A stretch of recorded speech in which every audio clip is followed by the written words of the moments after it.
Hi అండి. Welcome to సౌజూస్ food and fashion. ఈ వీడియోలో మీకు పుదీనా టమాటో చట్నీ ఎలా చేసుకోవాలో చూపిస్తాను. పుదీనాని మనం బిర్యానీ అలాగే పులావ్లో వాటిలో వేసుకుంటాం, కానీ మనం చట్నీ అని మిగతా వెరైటీస్ ఏం చేసుకోం కదండి.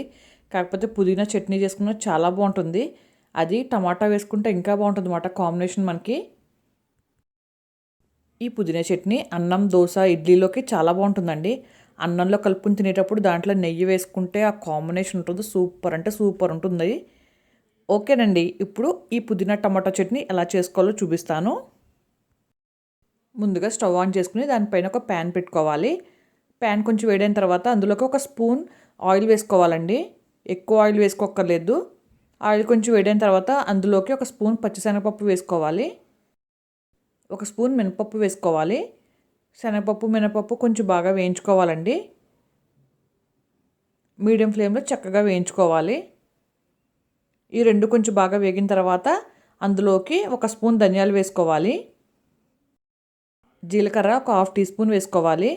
మెంతులు వేసుకోవాలండి. ఒక పావు టీ స్పూన్ కన్నా కొంచెం తక్కువే వేసుకోవాలి. చూస్తున్నారు కదా నేను ఎంత వేసానో. మెంతులు వేసుకుంటే టేస్ట్ చాలా బాగుంటుంది. అదే ఎక్కువ వేసుకుంటే కనుక చేదు వచ్చేస్తుంది కదా మెంతులు. అందుకే మెంతులు పావు టీ స్పూన్ కన్నా కొంచెం తక్కువ వేయండి వేసుకునేటప్పుడు. ఇప్పుడు ఇవన్నీ బాగా వేయించుకోవాలి. ఇవన్నీ బాగా వేగిన తర్వాత స్టవ్ ఆఫ్ చేసుకుని వీటిని ఒక ప్లేట్లోకి తీసుకుని పక్కన పెట్టుకోవాలండి. ఈ పుదీనా చట్నీ కోసం నేను 2 మీడియం సైజ్ పుదీనా కట్టలు తీసుకున్నాను.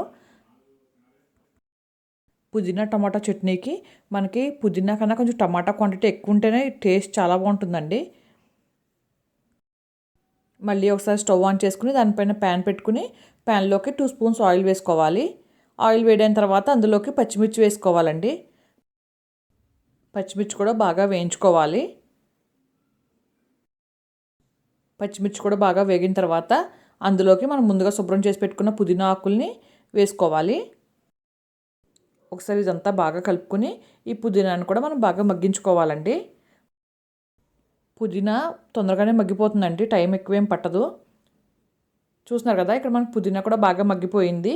ఇప్పుడు ఇందులోకి టమాటా ముక్కలు యాడ్ చేసుకోవాలి.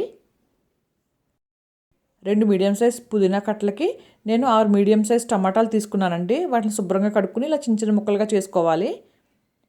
ఇప్పుడు మనకి మగ్గిపోయింది కదండి పుదీనా, పచ్చిమిర్చిని, అందులోకి ఈ టమాటా ముక్కలను వేసేసుకోవాలి. అంతా ఒకసారి బాగా కలుపుకున్న తర్వాత ప్యాన్ పైన లిడ్ పెట్టుకుని టమాటాలను కూడా బాగా కుక్ చేసుకోవాలి. టమాటాల నుంచి వాటర్ వస్తుంది కాబట్టి మనకు టైం పడుతుందండి టమాటాలు కూడా మగ్గటానికి. ఒక 5 నిమిషాల తర్వాత చూస్తున్నారు కదండి, మనకి టమాటాలు కొంచెం బాగా మగ్గిపోయాయి. వాటర్ కూడా మనకి బాగా ఎగిరిపోయింది, టమాటాల్లోంచి వచ్చిన వాటర్. ఇప్పుడు ఇదంతా ఒకసారి బాగా కలుపుకోవాలి. ఇప్పుడు ఇందులోకి కొంచెం చింతపండు వేసుకోవాలండి.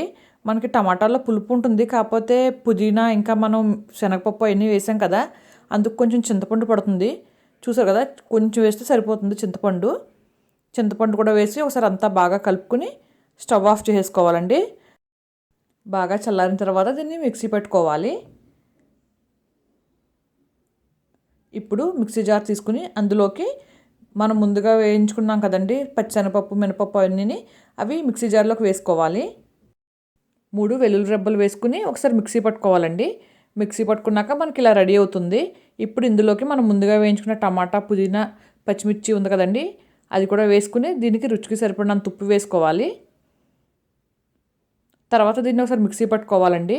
వాటర్ అయితే అసలు యాడ్ చేయక్కర్లేదు. మనకి టమాటాలోనే కొంచెం తడి ఉంటుంది కదా, మనకు గుజ్జుగా రెడీ అయిపోతుంది. ఇప్పుడైతే మనకి పచ్చడి రెడీ అయిపోయింది. దీన్ని ఒక బౌల్లోకి తీసుకోవాలి. ఇప్పుడు ఈ పచ్చడికి తాలింపు పెట్టుకోవాలండి.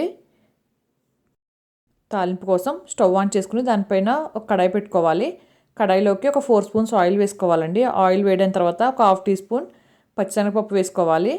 వేసుకుని మీడియం ఫ్లేమ్లో పెట్టుకుని దాన్ని కొంచెం వేయించుకోవాలి. ఇప్పుడు ఇది వేగుతుండగా అందులోకి ఒక హాఫ్ టీ స్పూన్ మినపప్పు వేసుకోవాలి. పొట్టు మినపప్పు వేసుకుంటే చాలా బాగుంటుందండి తాలింపులోకి. ఇప్పుడు అందులోకి ఒక హాఫ్ టీ స్పూన్ ఆవాలు వేసుకోవాలి. ఆవాలు కూడా బాగా వేగిన తర్వాత అందులోకి 2 ఎండుమిరపకాయలు ఇలా తుంచుకుని వేసుకోవాలి. ఇప్పుడు అందులోకి కొంచెం కరివేపాకు వేసుకోవాలండి. తాలింపు అంతా బాగా వేగిన తర్వాత స్టవ్ ఆఫ్ చేసుకుని ఈ తాలింపుని మనం ముందుగా ప్రిపేర్ చేసుకున్న చట్నీలోకి వేసుకుని బాగా కలుపుకోవాలి. ఇక్కడ చిన్న విషయం చెప్తానండి. ఇలా మనం పచ్చళ్ళు చేసుకునేటప్పుడు తాలింపు వేసుకుంటాం కదా, అది రోజువారీ పచ్చడైనా సరే లేదా నిల్వ పచ్చడైనా సరే చేసుకునేటప్పుడు తాలింపు కోసం మనం నువ్వుల నూనె అన్నా పల్లి నూనె అన్నా వాడితే ఆ చట్నీ టేస్ట్ చాలా బాగుంటుంది. మనకి తేడా బాగా తెలుస్తుందండి. మన సన్ఫ్లవర్ అని ఇంకో ఆయిల్ వాడి కన్నా మీరు పల్లి నూనెతో నువ్వుల నూనెతో తాలింపు పెట్టి చూడండి, ఆ టేస్టే వేరేగా ఉంటుంది. ఈ పచ్చడిలోకి మనం కొంచెం కూడా వాటర్ తగలనివ్వలేదు కదండి. దీన్ని ఒక బాక్స్లో పెట్టుకుని ఫ్రిడ్జ్లో స్టోర్ చేసుకుంటే ఒక 10 డేస్ దాకా పాడవకుండా ఉంటుంది. అంతేనండి, పుదీనా టమాటా చట్నీ అయితే రెడీ అయిపోయింది. మీకు కూడా ఈ వీడియో నచ్చిందని అనుకుంటున్నాను. నా వీడియోస్ కనుక నచ్చినట్టయితే నా ఛానల్ని లైక్ చేయండి, షేర్ చేయండి, సబ్స్క్రైబ్ చేయండి. Thank you.